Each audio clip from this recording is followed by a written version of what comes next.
নমস্কাৰ news now ষ্টুডিঅ'ত মই শ্ৰীমন্ত মাধৱ বৰুৱা চাওঁহক কি আছে আজি আমাৰ সংবাদ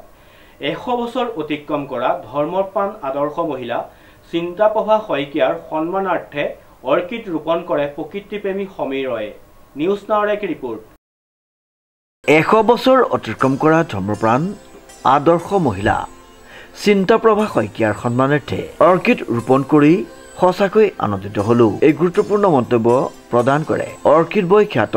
এগৰাকী সাংস্কৃতিক কৰ্মী সমীৰ ৰয়ে উল্লেখযোগ্য যে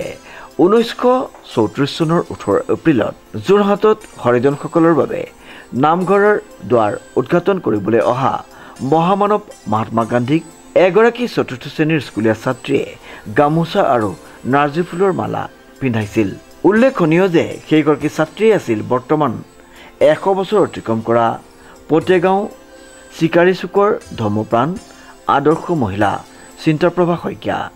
গণেশ চতুৰ্থীৰ পূজাৰ শুভ দিনত তেখেতৰ সন্মানাৰ্থে অৰ্কিড ৰোপণ কৰে সমীৰ ৰয়ে উক্ত অনুষ্ঠানটিত উপস্থিত আছিল পৰিয়ালবৰ্গৰ লগতে পোহৰ লাইভ 8ৰ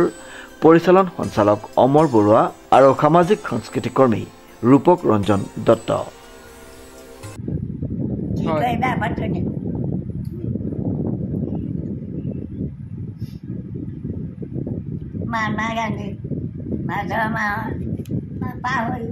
সেইটো ভাদ মাহ আহিছিলে এইটো সময় নহয় জানো সেইটো ভাদ মাহ আছিল আৰু আপুনি নাৰ্জী ফুলৰ মালা পিন্ধাইছিলে আৰু সেইটো সেই সময়ত আপুনি চতুৰ্থ শ্ৰেণীত পঢ়ি আছিলে নহয় জানো চতুৰ্থ শ্ৰেণীত পঢ়ি আছিলে